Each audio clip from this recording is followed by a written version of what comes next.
കവിത എന്ന് പറയുന്ന സവിശേഷമായ ഭാഷ, അതിന് ഒരു സിഗ്നിഫയറും ഒരു സിഗ്നിഫൈഡും അല്ല ഉള്ളത്. അതൊരു എക്സസീവ് സിഗ്നിഫയർ ആണ്. ഇങ്ങനെ ഒരു എക്സസീവ് സിഗ്നിഫയറിലാണ് ഒരു കവി കാവ്യം എഴുതുന്നത്. എനിക്കിത് വയ്യായിരുന്നു പച്ചമരമായിരുന്നപ്പോൾ. അക്കിതം പറയുക എന്താ?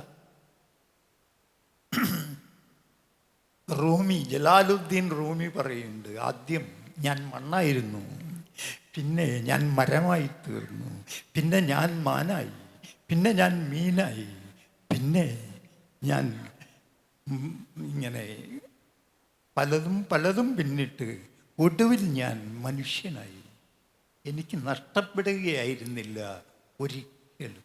ഇത് നമ്മുടെ മനസ്സിലേക്കറിയാതെ ഓടി വരും. അക്കിത്തം അത് പറഞ്ഞോ എന്നതേ അല്ല.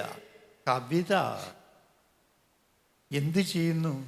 അനുവാചകനെ സംബന്ധിച്ച് അയാളെ അഭിമുഖീകരിക്കാൻ സവിശേഷമായ വേഷമെടുക്കുന്നു. ചിലപ്പോൾ ഈ കവി ഉദ്ദേശിക്കാത്തതിനപ്പുറവും അത് സഞ്ചരിക്കുന്നു. ആ ഭാഷ, അതിനു വേണ്ടിയുള്ള ഒരു ശ്രമം യാദൃശ്ചികമായിട്ടാണ് അത് വാൽമീകി കിട്ടുന്നത്.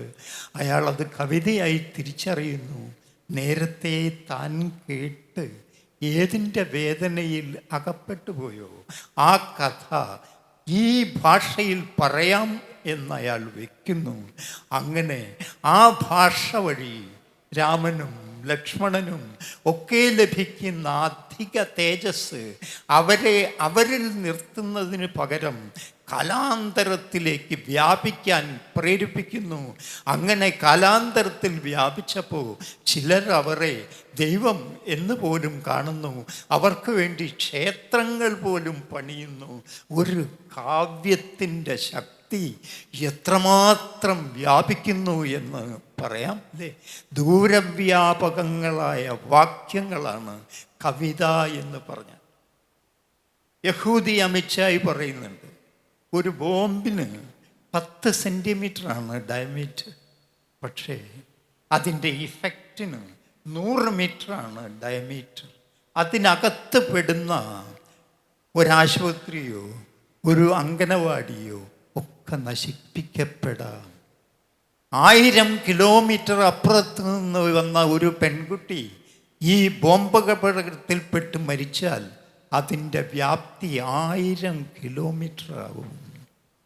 ആധുനിക കാലത്തെ യുദ്ധങ്ങളൊക്കെ ലോകയുദ്ധങ്ങളായതുകൊണ്ടാണ് ലോകയുദ്ധത്തിൽ അത് അവസാനിച്ചത്. അത് സകലരെയും ബാധിക്കുന്നു എന്നതിനാൽ ഇങ്ങനെ ഓരോരുത്തരെയും ബാധിക്കാവുന്ന വിധം ഇഫക്റ്റ് നീളുന്ന ഒരു ഭാഷയുടെ പേരാണ് വാസ്തവത്തിൽ കവിത എന്ന് പറയുന്നത്. ആ ഭാഷ എന്തിനാ? ആ ഭാഷ കൂടാതെ നമുക്ക് തീവ്രമായതൊന്നും പറയാൻ സാധ്യമല്ല.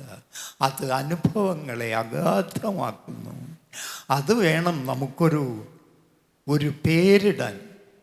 ആദമാണ് ആദ്യം ഭൂമിയിലെങ്കിൽ അയാൾ തൻ്റെ കർമ്മം ആരംഭിക്കുന്നത് ഓരോന്നിനും പേരിട്ടുകൊണ്ടാണ്. നമ്മുടെ ഇന്ദുചൂടൻ കേരളത്തിലെ പക്ഷികളിൽ പറയുന്നത് പോലെ ഒരു പക്ഷിയെ കണ്ട ആദ്യം അന്വേഷിക്കുക അതിൻ്റെ പേരെന്താണ്, അത് നേരത്തെ കണ്ടുപിടിക്കപ്പെട്ടതാണോ, അതിൻ്റെ ജീവിത രീതികൾ മനസ്സിലായതാണോ, അത് ഏത് ദേശത്താണ് കണ്ടുപിടിക്കപ്പെട്ടത്, എന്താ കാര്യം? പേര് കിട്ടുമ്പോൾ മാത്രമാണ് അസ്തിത്വം ഉണ്ടാകുന്നത്. MP നാരായണപിള്ളയുടെ ഒരു കഥയുണ്ട്. ഒരു ദിവസം രാവിലെ നാരായണപിള്ളയ്ക്ക് തൻ്റെ പേര് മറന്നുപോയി. ഇത് ആരോടെങ്കിലും ചോദിക്കാൻ കഴിയൂ? അങ്ങനെ പേരിൽ മറന്നുപോയാൽ സ്വത്വം നഷ്ടപ്പെട്ടു എന്നല്ലേ? അയാൾ വളരെ ആലോചിച്ച് ഒടുവിൽ കണ്ണാടിയുടെ മുമ്പ് ചെന്ന് നിന്നപ്പോൾ, ഓ ഇത് നമ്മുടെ നാണപ്പനല്ലേ എന്ന് അയാൾക്ക് ഓർമ്മ വരികയും അങ്ങനെ അയാൾക്ക് പേര് കിട്ടുകയും ചെയ്യുന്നു. പേരാണ് സ്വത്വം എന്ന് പറയുന്നത്. നല്ല രസമുള്ള ഒരു പേര്, ഒരു ബ്രാൻഡിൻ്റെ നെയിമാണ് അഡ്രസ്. ഞാനത് പട്ടാമ്പിയിലാണ് കണ്ടിട്ടുള്ളത്. അതൊരു ബ്രാൻഡ് നെയിമാണ്. അവിടെ ഒരു കടയ്ക്ക് കൊടുത്തിരിക്കുന്നതെന്നേ ഉള്ളൂ. എന്തൊരു വാക്കാണ്, ഒരു തുണിക്കടക്കിയ കിട്ടിയിട്ടുള്ളത് എന്ന് ഞാൻ അതിശയത്തോടു കൂടി ഓർത്തു. അതിട്ട ആൾ കവിയാണ്. അതിൻ്റെ ഒരു ഇൻറ്റഗ്രിറ്റി നമുക്ക് ആ വാക്കിൽ കാണാം. എന്താ ഈ അഡ്രസ്സിന് ഇത്ര മനോഹാരിത എന്നാണെങ്കിൽ, ശീർഷകം ഒരഡ്രസ്സാണ് എന്നാണ് മഹാനായിട്ടുള്ള ഒരു ഫിലോസഫർ പറയും. ശീർഷകത്തിലൂടെ നമുക്ക് ആ കൃതിയിലേക്ക് വ്യാപിക്കാൻ സാധിക്കും, കടന്നു പോകാൻ സാധിക്കും.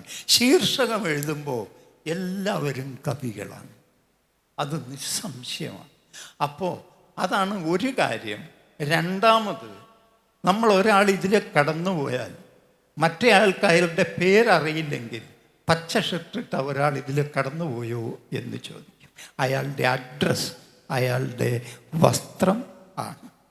മരിച്ചുപോയാൽ ഇൻക്വസ്റ്റ് നടത്തുന്ന ആൾ അയാളുടെ ഡ്രസ്സിൽ എന്ത് അടയാളമുണ്ട്, ഏത് ബ്രാൻഡ് അല്ലെങ്കിൽ ടൈലറുടെ അടയാളം എന്ന് നോക്കും.